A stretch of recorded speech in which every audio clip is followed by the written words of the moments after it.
የታለፈበት ህይወት የፕሬዝዳንቷ የቅርብ ወዳጅ የነበሩት ሴት ትላንትናና ዛሬ ስለዚህ ሴት ሲጠና ሚስጥሩ ብዙ ነው። ጉዱ ተዝቆ ያልቅም። በአንድ ወቅት የክብር ማማ ላይ የነበረች ጋዜጠኛ ነች።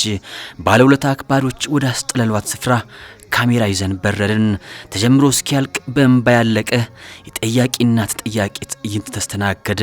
የካሜራ ባለሙያውና ዳይሬክተሩ በሚሰሙት ታሪክ ተመስጠው ከንፈራቸውን ሲመጡ ከኋላ ይሰማኛል።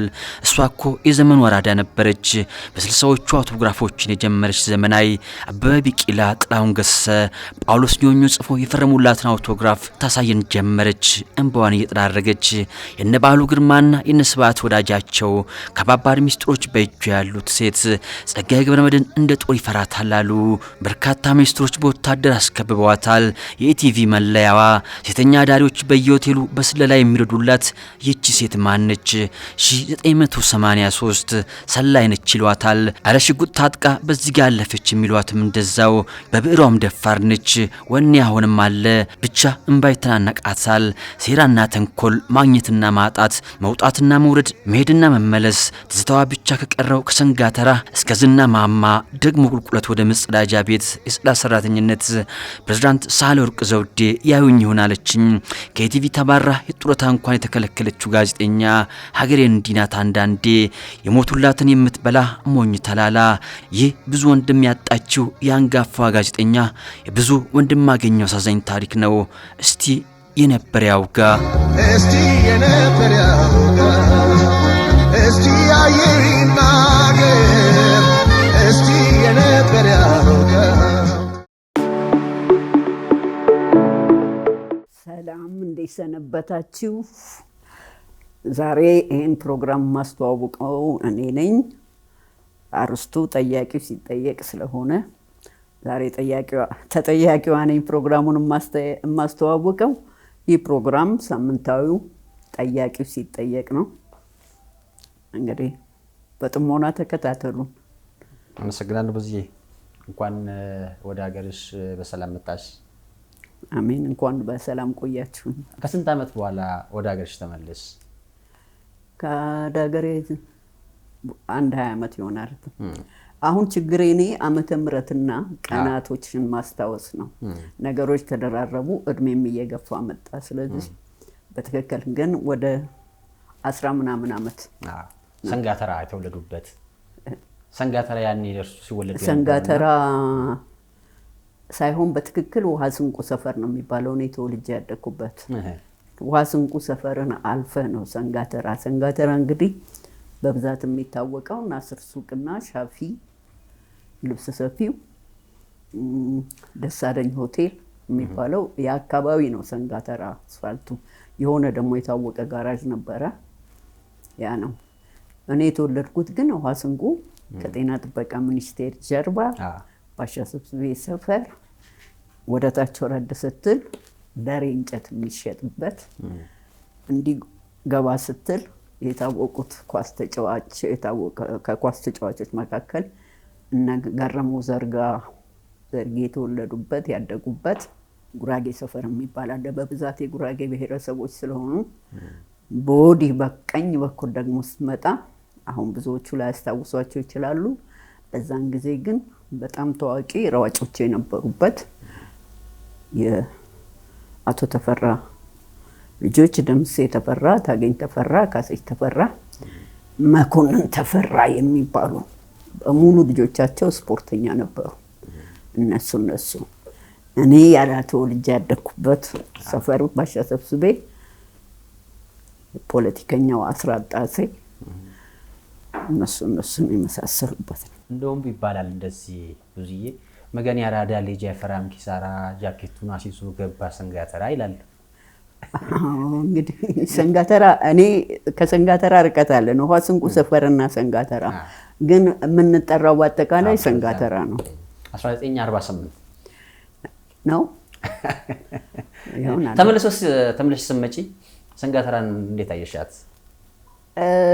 የዛሬ 2 ዓመት ነው 3 ዓመት መጥቼ ነበረ። ያኔ ነው ለማየት የሞከርኩት። ለጠቀም ቃላቱን ሰንጋተራ ድራሹ ጠፍቷል። ይሄ ምንድነው ቁጠባ ቤት ነው የምትሉት? ይሄ ፎቅ ነገሩ እሱ ተሰርቶበታል። ተወልጄ ያደኩበት ስንት ህይወት ያሳለፍኩበት ሰፈር የለም። ሰዎቹንም አላገኘሁም። ድሮ አብሮ እንትን ያሉት ሰዎች የለም። መስሪያ ቤቷ ለጤና ጥበቃ ወባ ማጥፊያ የደልተናኘ ወርቅ ግቢ አለ። ወመዘክርን በርቀት አይቼዋለሁ። ይሄ ያለ ስለ ስምሽ እንነሳና ብዙ ወንድም ማገኘው አለሙ ነው። አሁን የትኛው ያንቺ ስም የአባት ስም የአያት ስም የትኛው ነው? ብዙ ዋናው ስሜ ነው፣ መጠሪያ ስሜ ነው። ብዙ የተባልኩበት ምክንያት ወንድሜ ነው። ታላቅ ወንድሜ ያወጣልኝ ደመላሽ ይባል ነበር። በህይወት የለም እና አባቴ ደመላሽን ሲመጡ ከመስራ ሀሎ ደመላሽ ይሉታል። አባቴ አሎ ብሎ ያለ አባቴ ስም ሰጠ። እኛ ተቀብለን ደግሞ አባባ እኔ አሎ ማለት ጀመርኩ። የኔ ታናናሾች ተቀብለው አባባ አሉ እንደ ስማቸው ቆጠሩት። አንድ ቀን እኔ አራስ ሆኜ ለዶሮ የተከተፈ ቀይ ሽንኩርት ይበላል። ሲበላ አክስቴ አባቴ ታላቅ እህት ትቆነጥጠዋለች፣ ትመታዋለች። አሁን በሷን እንዴት ይመጣና እኔ አራስ ነኝ፣ እኔ ከተኛሁበት እኔን ይመታኛል፣ ይቆነጥጠኛል ማለት ነው። አለቅሳለሁ። እኔ ቆነጠጥኩልሽ ብሎ ይነግራታል። ከዛ እኔን ታቅፋ ፀሐይ የምታሞቅ መስላ በእኔ አስመስላ ቆነጠጠችው። አባቴ ለምን ታለቅሳለህ ሲሉት ይቺ ብዙ ቆንጠጣኝ ነው አላቸው። አሁንም ደገመና ደግሞ ያኔ ትኩረት አልሰጡትም። በስንተኛው ቀን ሳለቅስ ማን ነው የሚያለቅሰው? ደመላሽ ማን ነው የሚያለቅሰው ሲሉት ብዙ ናታ አላቸው። ከየት እንዳመጣው ስሙን አይታወቅም። በአካባቢ ብዙ ተብሎ የሚጠራ ስያሜ ያለው ሰው የለም። ግን ብዙ ተብዬ ቀር በዛው ጸደቀ። አዎ ብዙ ተባልኩ። ሶስተኛ ልጅ ነሽ ከቤተሰብ? አዎ ለአባትና ለእናቴ ሶስተኛ ልጅ ነኝ። አባቶት ያኔ ሰፈር ውስጥ እንዲሁም በአካባቢም የሚፈራ ነበር ይባላል። ትምህርት ቤትም እንድትገቢ አይፈልግም፣ ወደ ትዳር እንድትሄጂ ጫና ያሳድር ነበር አሉ። አባቴ መሰረቱ ወደው አይደለም፣ ባህል ነው። ባህል ስለሆነ ዳዊት ደገምኩ ግን ወደ ዘመናዊ ትምህርት እንደማያስገቡኝ ስለማቅ 9 ጊዜ ዳዊት የከለስኩትም በዛ ምክንያት ነው። ወደ ትዳር እንዳይማራ 9 ጊዜ ዳዊት ከለስኩ። በሳቸው እምነት በባህል ተጽዕኖም ነው። ሴት ልጅ ዳዊት ከደገመች ለጸሎት በቂ ነው እና ትዳር መያዝ አለባት ብለው አሁን ለባል ያዘጋጁን ጀመር። ወደው አይደለም፣ ባህል ነው። ተወልደው ያደጉበት አካባቢ ለትዳር ያዘጋጁን ጀመር። የእሳቸውን ዝምድናም ስለሚፈልጉ ለጋብቻ ጠያቂዎችም ይመጡ ነበር በተዘዋዋሪ። አንድ ቀን የተማረ ነው፣ የሀገራቸው ሰው ነው፣ ጥሩ ስራ ላይ ያለ ነበረ። እሱ መጣ። ሲመጣ ግን ጃንጥላ ይዞ ነው። ጃንጥላ ዘርግ መጣውና ይሄ እኮ አንቺን ለጋብቻ ሊጠይቅ የመጣ ነው አሉ። ጃንጥላ ይዟል። ከዛን ጊዜ ጀምሮ ጃንጥላ የያዘው እንዳልወዱ እና አባቴ ብዙ ጣሩ። ወንድሜ ግን ጋሻ ማርዬ፣ ይቅርታ እኔ ጋሻ ማርዬ የምለው በስሙ ብቻ ከጠራው ሌላ ሰው የጠራው ይመስለኛል። የህይወቴ ዋልታ ነው እና እሱ ባለው አቅም ከአባቴ ጋር ፍልሚያ እያደረገ ዘመናዊ ትምህርት እንድከታተል አደረገኝ።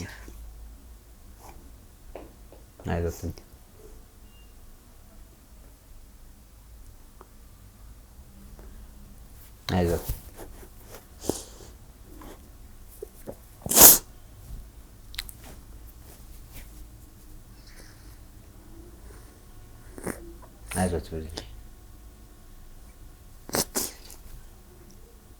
እኔ እንጀራ ስጋግር ከትምህርት አስቀርተውኝ ያይና እሱ ተግባረ ዕድ ነው የሚማረው። እኔ ጋራጅም ተቀጥሬ መስራት እችላለሁ፣ አንቺ ግን ጋራድ ሆነሽ ነው የምትቀሪው፣ ሂጂ አንቺ ትምህርት ቤት እኔ ጋግራለሁ ብሎ እንጀራ ሁሉ ይጋግር ነበር። እንዲህ አይነት ወንድሜ ነው እና ሳስበው ብዙ ነገሮችን ለአንቺ ህይወት እንትን ብሏል። እንደውም ወደ ድምፅ ጋዜጣ ነው የሆነ ጋዜጣ ላይ እንትን ለማለት ስትይ በክፍያ መስሎሽ የሆነ ብር ራሱ የሰጠሽ እሱ ነበር መሰለኝ። አዎ እንግዲህ ይህም ሁሉ የአባቴም የባህል ተጽዕኖ እያለብኝ የመማሩን ጉዳይ ወጣ ገባ ሆኖ በዛን ወቅት በየነመርድ ትምህርት ቤት ለመግባት 1 ወንበርና 10 ብር መክፈል ነበረበት። አባቴ ፈቃደኛ አይደለም። በመሰረቱ አባቴ ወደው ሳይሆን በባህል ተጽዕኖ ነው ብያቸዋለሁ። እሳቸው የመማር ፍላጎት የኔን መማር አይደለም ለትዳር ነበር የሚያዘጋጁኝ። ስለዚህ አሁን 1 ወንበርና 10 ብር ለመክፈል ፈቃደኛ አልሆኑም። ስለዚህ አንድ ነፍሳቸውን ይማራቁት ነበሩ፣ ኮሎኔል ናቸው። እሳቸው እንዳጋጣሚ መጡ። እኔ ከፍላለሁ አሉ 10 ብሩን። ከቤት 1 ወንበር ይዤ በየነመርድ ትምህርት ቤት ትምህርት ጀመርኩ ማለት ነው። ደብተርና እርሳስ ደግሞ ያስፈልጋል። አባቴ ኮፒ እርሳስ ይዘውልኝ እና አንድ የተጠረበ እንጨት ማስመሪያ አይነት ይዘውልኝ መጡ። ወንድሜ ደግሞ እሱ ከሚማርበት ደብተር ሉኮችን እያወጣ በደብተር መልክ አዘጋጅቶ ሰጠኝ። በዛ መልኩ ትምህርት ጀመርኩ ማለት ነው። ያኔ ግማሽ ቀን ነበረ ትምህርት በፈረቃ ሆኖ እና ትምህርቴን የጀመርኩት በየነመርድ እየተማርኩ ያው የባህል ተጽዕኖ ስለሆነ የሴት ልጅ አደባባይ መውጣት ስለማያስደስታቸው አባቴ በኋላ እኮ ሊለወጡ ነው፣ ወደ ኋላ መጣበታለሁ፣ አያስደስታቸው። እኔ ጠዋት ተነስቼ ደጅ ጠርጌ ውሃ አፍልቼ ሙቄ ፊታቸውን አስታጥቤ ቡና ጠጥቼ ነው ወደ ትምህርት ቤት የምሄደው። ሲሄድ የጊዮርጊስ የታወቀ ተጫዋች ነበር፣ እንዳለ ፈይሳ ይባላል። ልክ እዛ ስደርስ ወደ ክፍል ስገባ ያየኛል። ወይ ጥላሸት ወይ ሊጥ ይኖራል ላይ ላይ ብዙ ሄደሽ ታጥበሽ ነው ይለኛል። ሁሌ እንደዛ ነበር የምባለው እና በእንደዛ አይነት ሁኔታ ነው ተቋቁሞ። የሰንደቅ ዓላማ ፕሮግራም ላይ ደግሞ አንድ የምታቀርቢያት ጽሁፍ ነበር። እሱ በኋላ ነው፣ እሱ ከሰለጠንኩ በኋላ ነው፣ ከእንዲህ አይነት ጭቆና ከተላቀቅኩ በኋላ ነው። በየነመርድ 8ኛ ክፍል አጋጣሚ ሆኖ ሚኒስትሪ ወደኩ። ሰርተፊኬት አገኘሁ። ከዚህ ወንድሜ ያስብ ነበረ፣ መውደቄን ነገርኩት። በጣም እንደ ወንድሙ የሚወደው ጓደኛው የቀይ መስቀል ኮሚሽነር ነበረ ተሰራ ወርቅ ሽመልስ፣ ለሱ ኃላፊነት ሰጠው። በየወሩ ገንዘብ ሊልክልኝ ለትምህርት ቤት እና ከፍዬ እንድማር አደረገ። አባህና ጅማ ነበረ ነው ስጋባ የሚባለው። ከጥቂት ጊዜ በኋላ ተለውጦ ጆን ኤፍ ኬኔዲ ተባለ። የድሮ ኦሮማ ጋራዥ የሚባለው አካባቢ የኮማንደር እስክንድር ደስታ ትምህርት ቤት ነው እና እዛ ገባው 9ኛ ክፍል። እዛ ስማር በሳምንት 1 ቀን ሮብ እነ አለቃ እያሌው ታምሩ እነ ቀሲስ ሰለሞን ገብረስላሴም እየመጡ በየትምህርት ቤቱ እየዞሩ የሃይማኖት ትምህርት ስለ ሀገር ፍቅር ያስተምሩ ነበር። በግብረ ገቡ ተማሪውን ያንጹት ነበር እና በእንደዛ አይነት መድረክ ጧት አንዳንድ እንትኖች አሉ። እኔም በአካባቢ በትምህርት ቤት አካባቢ አጭር ቀሚስ የተስፋፋበት ነው እና አንዳንድ ጉድለቶች በተማሪዎች ስለሚታይ ሰዎች ምን ይሉናል በሚል ሮብ አንድ አርስት አዘጋጅቼ በሳምንት 1 ቀን ለተማሪዎቹ አቀርብ ነበር። ወደ ጋዜጠኝነቱ የመግባቱ እንትንም እሷ ነገር ጋዜጠኝነቱ ሳልዘነጋው መጀመሪያ ጋዜጣ ላይ ያወጣሁት አባቴ እኔ ተወልጄ ያደኩበት ሰፈርኛ ሰፈር በክረምት ጊዜ በጣም የምታንሸራትት ቁልቁለት አለች። ሰው በቃ እንወርቃለን እንነሳለን፣ ክረምት ሲሆን ታዳልጣለች። አሁን አባቴ ፈጥኖ ደራሽ እድር ዳኛ ሆኖ እድር አቋቋሙ። ትልቅ እድር ነው፣ ተቋቋመ። እኔ የምትታየኝ ያቺ መንገድ ናት።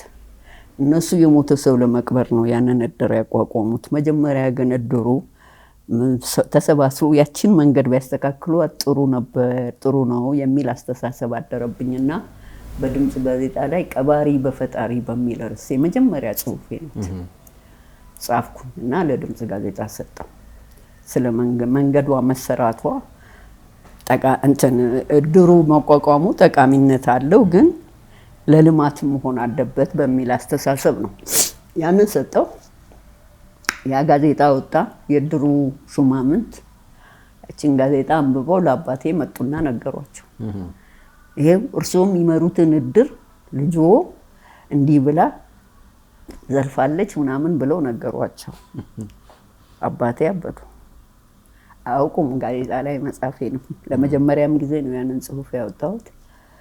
ልብሷን ሰብስቡልኝ ያቃጥላለሁ አሉ።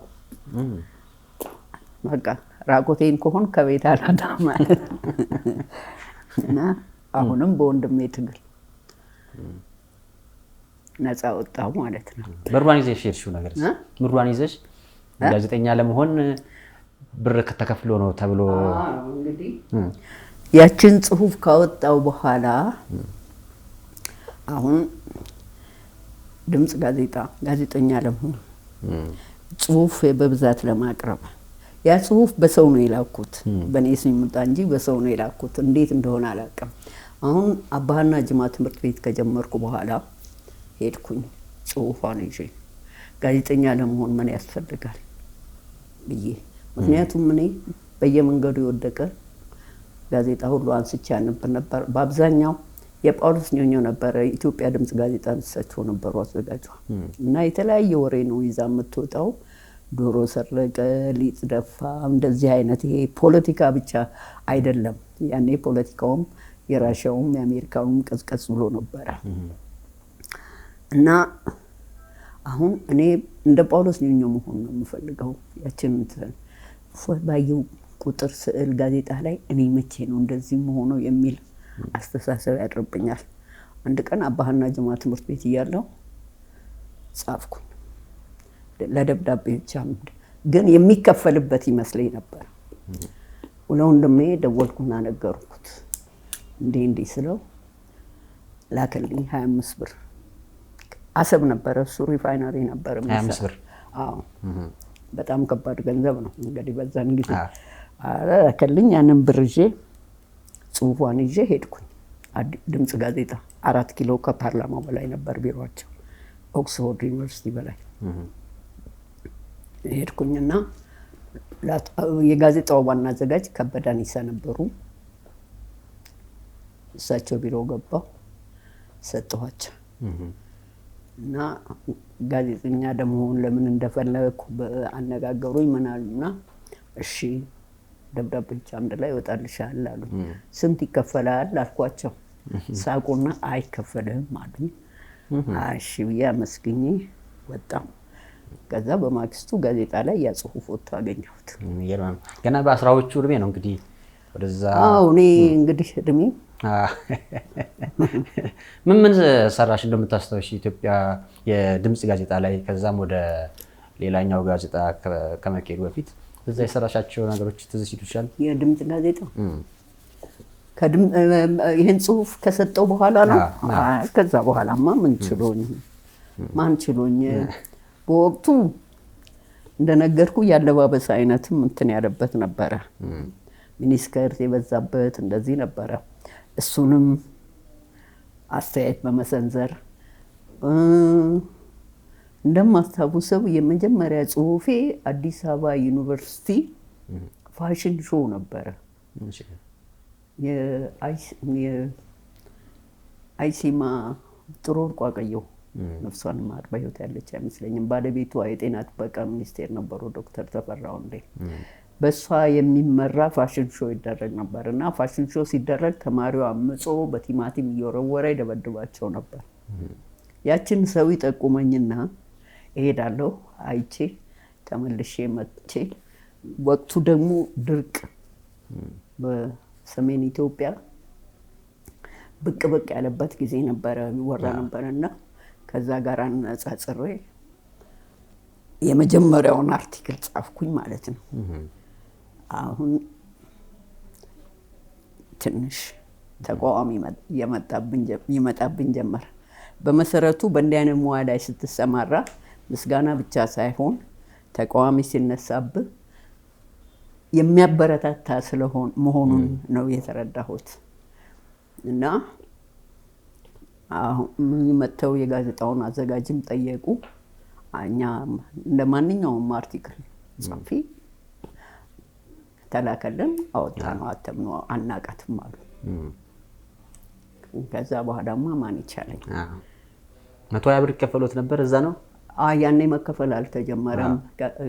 ለከፋ ለማሞ ነበር የሚከፈለው ፖለቲካል እንትን ስለሚጽፉ እና ለሌሎች። ከዛ ጅማ ዳንስ ቤት ጅማ የሚገኙ ዳንስ ቤቶች በየ3 ወሩ ወጣት ሴቶች ከአዲስ አበባ እየወሰዱ 3 ወር ሲሞላቸው እነዚህ አርጅተዋል ይባልና ከ3 ወር በኋላ ደግሞ ሌላ ወጣት ሴቶች እየወሰደ አንድ ዳንስ ቤት ያለው ሰውዬ ያንን ጨዋታ ያንን ተግባር እንደሚፈጽም የሆነ ሰው ጠቆመኝ። በቃ እኔ ብቻ እንትን ካልኩ ጅማ ገዳም አለ በሚል ያንን አስመልክቼ ጽሑፍ ጻፍኩ እና የጅማ የኢትዮጵያ ሴቶች በጎ ስራ አገልግሎት ማህበር በልዕልትናኘ ወርቅ የሚመራ በልጃቸው በሰብለ ደስታ ሊቀመንበርነት ወይዘሮ ሉሌ ተስፋዬ ዋና ጸሐፊነት የሚመራ ትልቅ የሴቶች ማህበር ነበረ። ሴትዮዋ ይሄንንም ድርጊት እንትን ያሉት የጅማዋ የዚህ ማህበር አባል የሆኑት ወይዘሮ ጽጌ የአዲስ አበባ ዩኒቨርሲቲ ፕሬዚዳንት የካሳ ወልደ ማርያም እህት ናቸው ይባላል። አሁን ያንን ጽሑፍ ያነቡና በእኔ ላይ ትልቅ ቅሬታ ያድርባቸዋል፣ አያውቁኝም። ሆኖም ግን ለኢትዮጵያ ሴቶች በጎ ስራ አገልግሎት ማህበር አቤት ይላሉ። አሁን በስውር እኔ መሆኔን ጽሑፉን የጻፍኩት ይታወቃል። ወይዘሮ ሉሌ ተስፋዬ በግል ይጠሩኝና ያነጋግሩኛል። በቃ ከዛ ነገርኳቸው። እኔ ምንም ያለኝ እንትን ነው አመለካከት ነው። በጣም አደነቁኝ። በርቺ ምናምን ብለው ነው ይቀጡኛል ብዬ ፈራው ያስቀጡኛል ያልኩት አበረታቱኝ። ከዛ እንግዲህ ቀጠለ እንዲህ እያለ ጽሑፍ አርቲክል መጻፉ ቀጠለ ማለት ነው።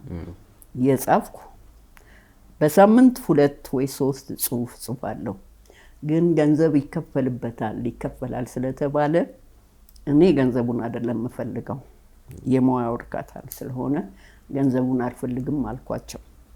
3 ከጻፍኩ አይከፈለኝም ለሶስቱ። ከዛ ውስጥ አንዱ ተመርጦ ለአንዱ ብቻ እንደሚከፈለኝ ተነገረኝ። 25 ብር አቶ ከፋለ 75 ብር እኔ 25 ብር ነበር የሚከፈለኝ። እንደዛ አይነት ሁኔታ ሙያውን አዳበርኩ። ዋናው የኔ ፍላጎቴ ገንዘቡ አልነበረም። ፍላጎቴ የጋዜጠኝነት ስሜቱ። በዓሉ ግርማ ነው ጠቁሞሽ ወደ መነን መጽሔት እንድትመጪ ሆንሽው? ኖ መነን መጽሔትና ኢትዮጵያ ድምፅ ጋዜጣ በአገር ፍቅር ማህበር ስር የሚተዳደሩ ነበሩ። አገር ፍቅር ማህበር በዛን ወቅት መኮንን ሀብተወልድ የሚባሉት ሚኒስትር እንደዛ ነው። አላቅም እንዴት እንደሆነ ግንኙነታቸው፣ ግን በእንደዛ አይነት ነበረ። ቢሮአቸውም አንድ ህንፃ ውስጥ ነበረ እና አሁን እዛ ያለው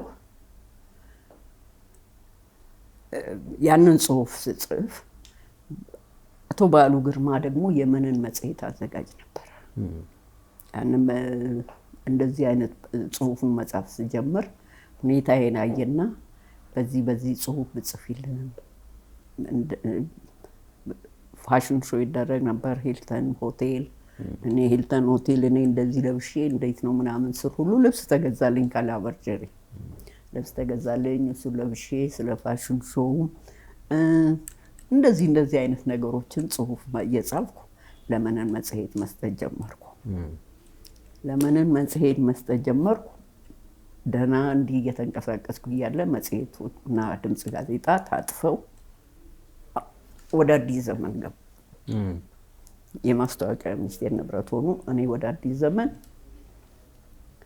ያው አቶ በዓሉም ደግሞ የመነን መጽሔት ሳይሆን ወደ አዲስ ዘመን ጋዜጣ መሰለኝ እሳቸው የሚሄዱት እንደዛ ነው። እዚህ ስለ በዓሉ ግርማ ነፍሳቸውን ይማርና እንግዲህ ብዙ ሰው ስለሳቸው በጣም ማወቅ ይፈልጋልና አንቺ ደግሞ ከእሳቸው ጋር መስራት ከነስብሐት ገብረ እግዚአብሔር ጋር ከነጳውሎስ ኞኞ ከነኚህ ሁሉ ጋር መስራት እድል ነበረና ስለ በዓሉ የሆነ ነገር ብትይ ደስ ይለኛል። እኔ በዓሉ እንደማንኛውም አለቃዬ ነበሩ። በመሰረቱ የአሁኖቹን ጋዜጠኞችና አለቆቻችሁን አላውቅም። በእኛ ጊዜ አለቃና ጭፍራ የለም በሙያው አስተዳደራዊ መመሪያ ለመስጠት ካልሆነ በስተቀር እኔ ለምሰራው ፕሮግራም የመምሪያው ኃላፊ ይመለከተዋል። ያ ፕሮግራም ጥሩ ሆኖ ለህዝብ እንዲቀርብ እንጂ ብዙ ብቻ ናት የምሰራውና ተጠያቂም እሷ ናት ብሎ እኔን ብቻ አይደለም እንትን የሚለው ለፕሮግራሙ ጥራት ለፕሮግራሙ በህዝብ ዘንድ ጥሩ ሆኖ እንዲቀርብ ከተላላኪው ጀምሮ ልበል ከጽዳት ሰራተኛውም ጀምሮ ለምሳሌ እኔ ቴሌቪዥን መምሪያ የነበርኩ ጊዜ ጽሁፉን ጽፌ ለህዝብ ያ ጽሁፍ ያ ቃላት ይገባዋል ወይስ አይገባውም? ዝም ብለህ ጽሁፍ ስለጻፍክና ስዕል ስላቀረብክ አይደለም። ለህዝቡ ያንን መልእክትህን ተረድቶታል ወይ የሚለው አስተሳሰብ መጀመሪያ እንዲያድርብህ ያስፈልጋል። እኔ በዛ ነው እነ በዓሉ ግርማ ሌሎቹም ያሰለጠኑ። ስለዚህ እኔ ጽሁፉን ጽፌ የጽዳት ሰራተኞቹ እነት እያስካለን ነበረ ያስካለ ቡና ገዛለሁታለሁ ያጸደ ቡና ገዛላችኋለሁ አንዴ ይችን አዳምጡኝ እስቲልና አነብላችኋለሁ። ያልገባቸው ቃላት ካለ ምን ማለት ነው ይሄ ይሉኛል። አይ እንዲህ ለማለት ይሄ ጥሩ አይደለም እኔ እንደዚህ አይነት ቃላት ሰምቼም አላቅም ካሉ ለነሱ ካልገባቸው ሌላውም አይገባውም በሚል አስተሳሰብ ነገሮችን ለማሻሻል ይሞከራል ማለት ነው። ስለዚህ አንድ ፕሮግራም ስትሰራ የሁሉም አስተዋጽኦ አለበት። ምሳሌ እንግዲህ የጠቀስኩት የጽዳት ሰራተኞቹ እስከ መምሪያ ኃላፊ ድረስ ያ ፕሮግራም ለህዝብ የሚቀርብ ነው። የኔ ብቻ ሳይሆን የመምሪያው ኃላፊነት አለበት። መምሪያው በአጠቃላይ በዛ መልኩ ነበር የምንሰራው። ወደ አዲስ ዘመን ጋዜጣም መተሽ እንግዲህ እዛም እየሰራሽ ከነ ጳውሎስ ኞኞ ጋር ደግሞ አዲስ ዘመን እንግዲህ ድምጽ ስትዘጋ አዲስ ዘመን ነው የተዛወርኩት። አዲስ ዘመን ተዛውሬ ያው የሴቶች አምድ ነበር የምሰራው። የሴቶች አምድ ስሰራ እንግዲህ ፖለቲካው ለውጡ መጣ። አብዮቱ ሲመጣ ያው የሴቶች አምድ ነው ፖለቲካው እንቅስቃሴ መጀመሩ ስለሆነ በሴቶች በኩል ብዙ አለ። አሁን እነዚህ መኢሶንና ኢህአፓ እንዲህ አይነት የፖለቲካ ድርጅቶች ነበሩ አይደለም ከውጭ ይዘውት የመጡት ነው እና መዛ ደርግ ጽሕፈት ቤት ያቋቋሙት የሴቶችን እንትን ኮሚቴ ፍስሐ ደስታ ናቸው። እሳቸው ናቸው ያቋቋሙት። አሁን በሁለት ግሩፕ ጎራ ተከፍለዋል ማለት ነው ሴቶቹ መኢሶንና ኢህአፓ አባላት የሆኑ ግን በአንድ ስም በሴት ስም ነው የተሰባሰቡት በኢትዮጵያ ሴቶች የሴቶች ኮሚቴ ለማቋቋም ነው። እዛ መካከል እንግዲህ የውስጥ በሽታቸው አይለቃቸውም ፖለቲካ ነው ይደባደባሉ። ጳውሎስ የሆነ ጽሑፍ ጽፎ ነበር ማታ ማታ ንፋስ ስልክ እሱ ከእንግዲህ ከዚህ በኋላ ነው አሁን እንደዚህ ይደባደባሉ። ፓርላማ ውስጥ ስብሰባ ላይ ተደባደቡ ተባለ። ኮሎኔል ፍስሐ ነገሩኝ እንጂ ሄድኩኝና ቃለ መጠይቅ አደረኩላቸው። ሁኔታውን አነሳሱን ነገሩኝ። እኔም ደግሞ ትኩስ ዜና ነው አመጣሁኝና አዲስ ዘመን ጋዜጣ ላይ አወጣሁት። ያወጣ ሴቶቹ አነበቡ በማግስቱ ማለት ነው። አነበቡና ተሰብስበው መጡ። ይሄን ወሬ ማን ሰጣችሁ? እንዴትስ ልታገኙ ቻለች? ተብሎ ብርሃኑ ዘሪሁን ነበር አለቃችን የጋዜጣው አዘጋጅ።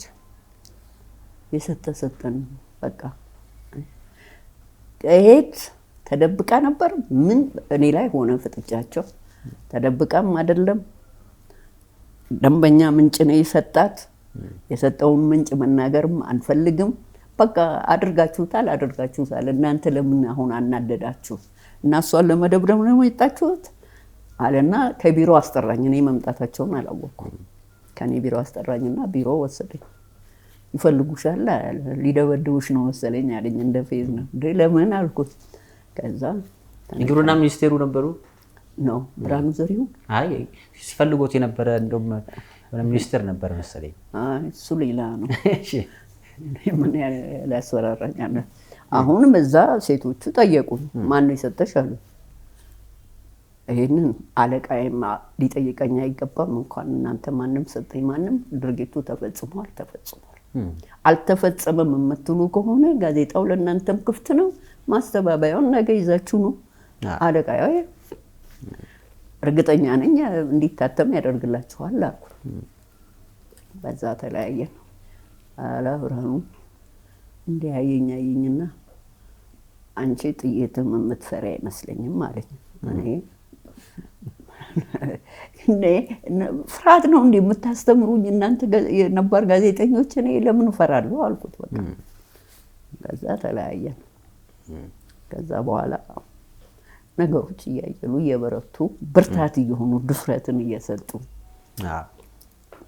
ደፍሮ ነገሮችን በመጻፍ ትለይ ነበር አሉኝ ብዙ ያኔ ደፍሮ በድፍረት ያለ ፍርሃት ብዙ ነገሮች ትጽፍ ነበር አሉኝና እንደውም የጳውሎስ ኞኞ ጽሁፍ የተቹበትን ቢነግሩኝ ደስ ይለኛል አቶ ጳውሎስና እኔ እንፎካከር ነበር በአንድ ወቅት እሳቸው ማራቶን ናይት ክለብ ሄዱና ንፋስ ስልክ አካባቢ 72 ሴት ቆጥሬ መጣሁ ያኔ ልብሱ አለባበሱ ቤልባት ሱሪና ሻርት ጫማ የሚባል ወንዱም ሴቱም ተመሳሳይ ነው በዛ አለባበስ እኔ አቶ ጳውሎስ በተአምር 72 ሴት አይቆጥሩም አልኳቸው ወንዶቹንም ቆጥረው ካልሆነ ቆጥር ያለው አሉ እሺ አልኩኝና ሄድኩላቸው እኔም እዛ መቀጠር መስዬ ነው ገባ ብዙ ሂደት አለው እዛ ለመድረስ እንትን ያለኝ ናይት ክለቡ ገባው አንድ ሴት ተጠጋው የመጣሁት ከዚህ አካባቢ ነው ክፍለ ሀገር ጠርቼ እንደው ስራ አጥቼ እዚህ ስራ ይገኛል ስላሉ ምናምን አልኳት ከሷ ጋራ እና ባለችኝ ሳንቲም ለስላሳ ጋበዝኳት እኔም እየጠጣሁ አወራን እሷም እንደመጣች እንዴት እንደመጣች ነገረችኝ ግን ስራው ከባድ እንደሆነ አስቸጋሪ እንደሆነ ነገረችኝ ለጊዜው አልኳት ከዛ በኋላ ሌላው ቀርቶ እስከ ንጋቱ 11 ሰዓት ድረስ ነው የምንቆየው አለች በዛን ሰዓት ቤታችንም ለመሄድ ችግርም ካለብን ማረፊያችንን እኔ ላሳይሽ አለችና አሳየችኝ በጣም አዘንኩ የሰው ልጅ እንደዛ ያሸበረቁ ሴቶች እንደዛ አይነት መኝታ ላይ የሚያስተኛ ሰውየው ባለቤቱ የኢትዮጵያ ንግድ ባንክ የአንድ መምሪያ ኃላፊ ነው ተጨማሪ ገቢ የሚያገኝበት ነው ማለት ነው ሌላው ይቀር እህት እናት አለው እንዴት እንዲህ አይነት ላይ ያስተኛል የሚላል ያንን አየሁ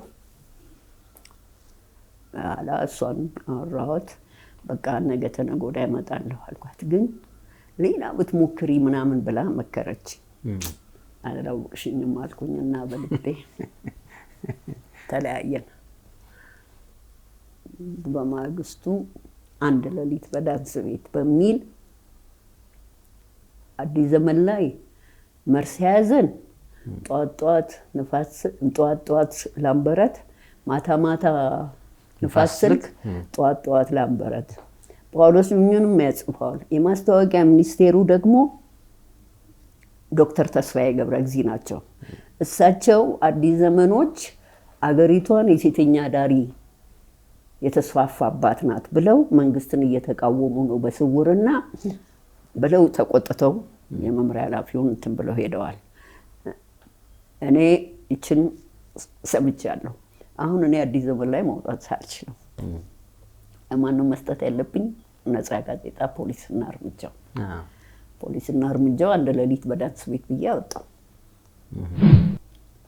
ከጳውሎስ ጋራ ትንሽ ግብግብ ገጠመን 72 ሴት አይደለም ወንዱ እንደውም ይበዛል በሚለው ነው እንግዲህ አንድ ሌሊት በዳንስ ቤት ፖሊስና እርምጃ ላይ ወጣው እንደዛ ያለ